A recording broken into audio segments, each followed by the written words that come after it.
Hi, I'm Thermal, and this video is all about the 1.60 Nether update and what it could have looked like. Now be sure to subscribe if you're new and like, it's such a waste of time, onto the video. Now the Nether update is huge, so I'm going to boil down my commentary to 3 points, which are the good, the bad, and the could be better. And these are Mojang breaking new grounds, the conflict between the old and the new Nether, and smaller update suggestions that I think would be really nice to include. You can use the timestamps here to look at each section. But let's start with that first point, Mojang breaking new grounds. Now you probably have an idea of what this means, something along the lines of netherite. When I first saw netherite, I had a pretty big knee-jerk reaction to it, like replacing Minecraft's iconic blue top tier with this dull grey stuff? Really?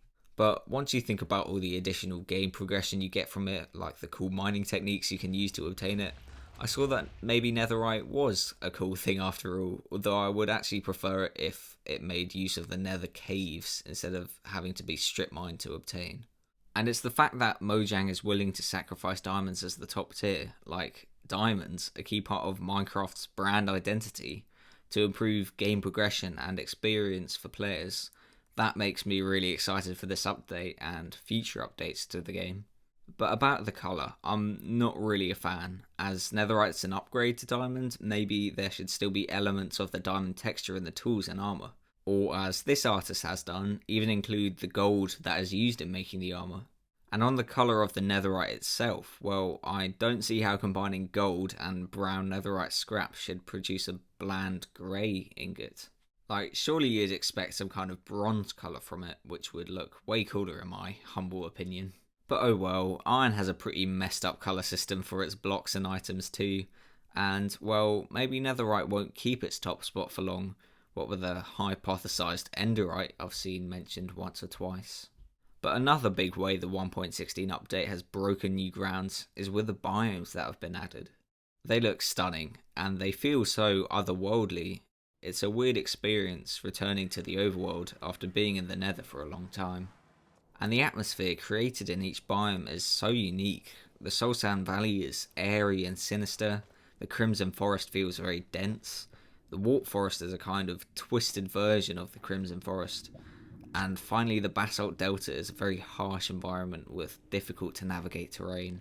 Honestly, these biomes kind of put the overworld ones to shame, with unique sound effects and music, so maybe this could lead to an update where the atmosphere of the overworld is greatly improved. Now, there's a lot more to talk about on this point, but let's move on to the second point, and what I think is one of the major failings of the Nether update, the conflict between the old and the new Nether. Looking back on the old Nether, it looks incredibly bland, but it still had some key features to it that were not at all updated in 1.16.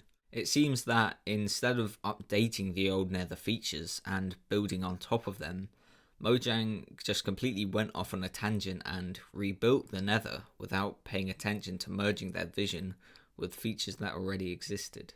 But what are these neglected existing features?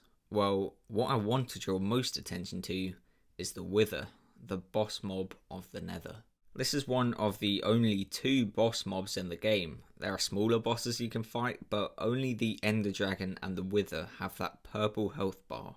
So you would expect quite a lot of emphasis to be put on the Wither. Not necessarily the boss itself, but the concept of the Wither as a force that pervades the Nether. But well, all we got was this one sound effect that sometimes plays in the Soul Sand Valley.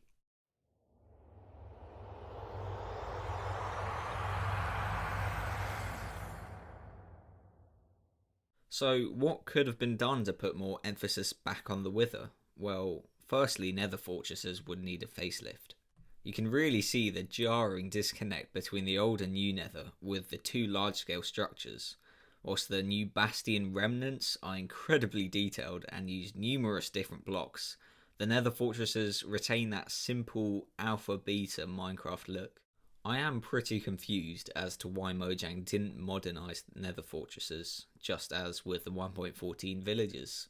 It just shows to me their neglect of what was a core element of the pre 1.16 Nether. In addition, I would have had the Wither's sphere of influence not just confined to a single structure, but have elements of it in the wider Nether. This could be, as many have already suggested, be some kind of withered biome with black themed textures, or just putting a Wither style mob in the Soul Sand Valley. Probably not the skeletons themselves, as you should only get their heads from fortresses. But something like that, I think, was what this update was desperately lacking. But enough about the negatives about the Nether update. Here are quite a few smaller suggestions that I think would have really enhanced the update. Let's talk a little bit about the new blocks. The vines that grow on the top and bottom of blocks rather than the sides are very nice, but it got me thinking. It would be nice if you could shift onto the edge of these, because at the moment you just fall off even when you're pressing shift. Maybe you could even apply this idea to ladders and normal vines, which would make ladder parkour a whole lot easier. I'm also not a fan of this bobbing animation that you get once you're at the top of a vine. It would be nicer if this behaviour were just the same as a ladder. Now about the target block, which if you've seen my other Minecraft update videos, I've criticised it quite a lot. Primarily just because it seems so niche and pointless. It just caters to a single minigame of trying to hit a target with a bow. But actually, it turns out target blocks can be used for a few cool things, like this target block parkour test created by the YouTuber Tubby, or Eagle Eye 621's flying machine minigames, where two opponents try to make the flying machine go a certain direction by hitting the target blocks. But really, the main redeeming quality is that it's actually able to redirect a redstone current, which I hear is very useful to the redstone community, and that's kind of funny because it's totally unrelated to its original purpose. But one thing I would like is if you could activate the target block by just clicking on the relevant part of it. This would create a really fast way for the player to input different redstone signal strengths, so it would make a pretty convenient keypad. And I know you can do a similar thing with a fishing rod, but yeah, punching it would be cooler. Now, is it just me, or is the respawn anchor incredibly extra? Like, first off, the texture has a lot of stuff going on, with a base-like crying obsidian, a more stone-like top, and then this nether portal texture, which is actually reversed for added extraness. Then you charge it for some reason with entire glowstone blocks instead of glowstone dust, and you can charge it up to 4 times, which is pretty pessimistic because you don't count on dying 4 times, especially in the nether. Honestly, there is so much going on with this block. Like, what happened to the simple bed? I just think the respawn anchor probably needs some of its features cut away.